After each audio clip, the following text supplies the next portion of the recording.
In 1453, Constantinople was a city living on borrowed time, though few of its people would have described it that way in their daily lives. To walk its streets in the final months before the fall was not to step into a place of constant panic, but into a city that continued to breathe, work, and remember itself. The empire was dying, yet life persisted with a stubborn familiarity, as if routine itself were an act of resistance against history. The city no longer resembled the vast imperial capital of earlier centuries. Its population had shrunk dramatically, leaving wide spaces between neighborhoods that once teemed with people. Empty houses collapsed slowly into gardens. Vineyards crept over old foundations. Chickens wandered lanes that had once echoed with the footsteps of courtiers and soldiers. Constantinople felt quieter, smaller, almost intimate within its massive walls.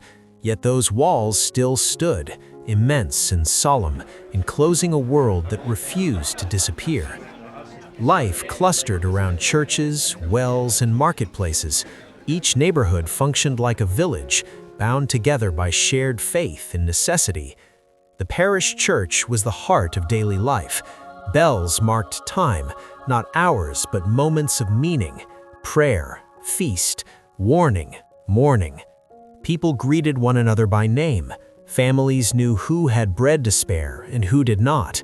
Survival depended less on imperial systems and more on community. The social structure of the city had narrowed. The old aristocracy remained, but their wealth was diminished and their power largely symbolic.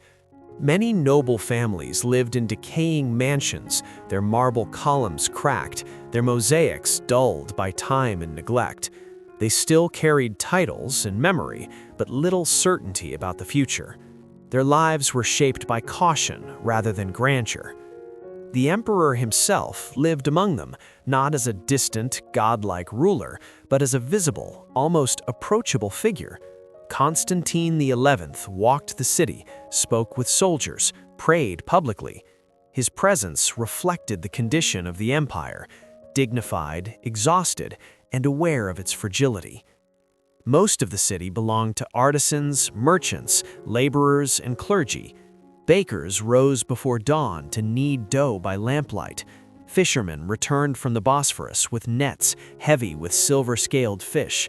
Weavers worked looms in dark rooms, their hands repeating motions learned in childhood. These people formed the backbone of Constantinople. Their lives were modest, disciplined, and deeply rooted in routine. Poverty was visible, but not hidden. Widows, orphans, and refugees from earlier wars clustered near churches and monasteries. Charity was not an abstraction, it was a daily necessity. Monks distributed bread and soup. Wealthier households quietly supported poorer ones. Almsgiving was both duty and survival strategy, a way of holding the social fabric together as resources thinned. Marriage remained central to social life, even as uncertainty grew. Among the remaining elite, marriages were carefully arranged to preserve family lines and whatever property remained. Dowries were smaller than in the past, sometimes consisting of little more than household goods, a few pieces of jewelry, or rights to income from land long lost. Weddings were solemn, deeply religious affairs, focused more on sacrament than celebration. Among merchants and craftsmen, marriage was practical and communal. Families consulted matchmakers, neighbors, priests. A union was expected to strengthen households and trades.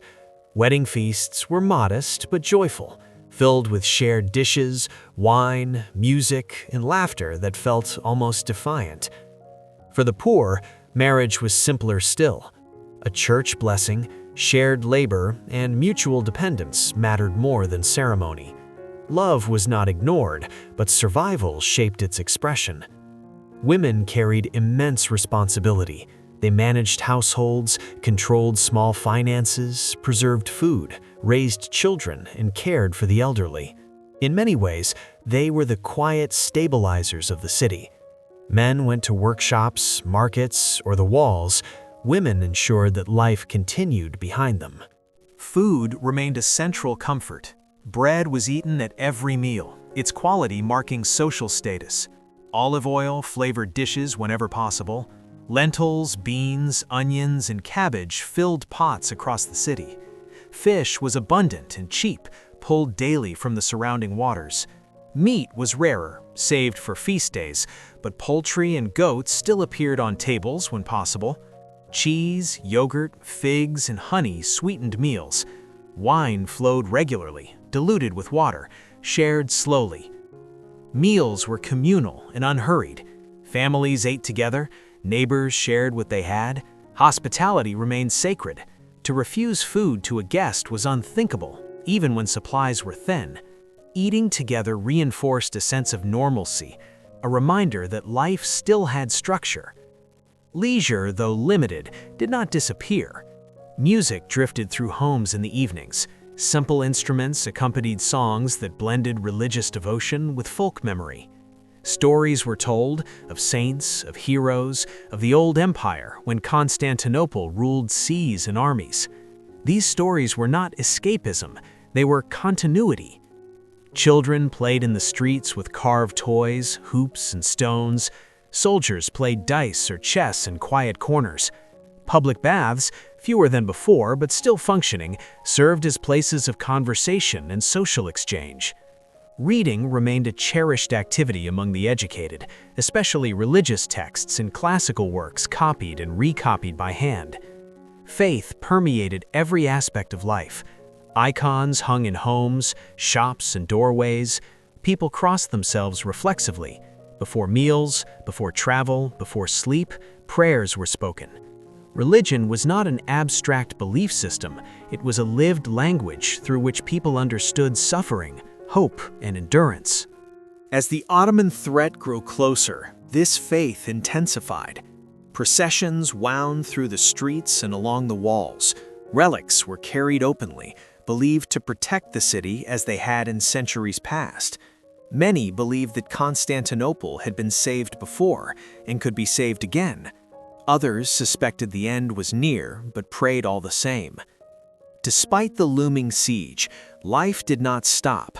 Markets opened, bread was baked, weddings were held, children were born, bells rang.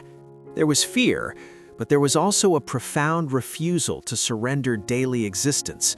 To live was to resist despair. When the cannons finally thundered and the walls began to crack, the city did not collapse inward immediately.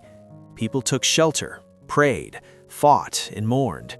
But even in those final days, the memory of normal life clung stubbornly to the streets.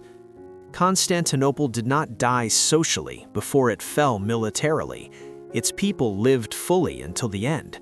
They married, cooked, prayed, worked, and hoped in the shadow of extinction.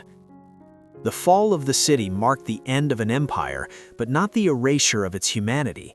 The social life of Constantinople in 1453 stands as a reminder that history is not only shaped by battles and rulers, but by ordinary people who continue to live even as the world around them changes forever.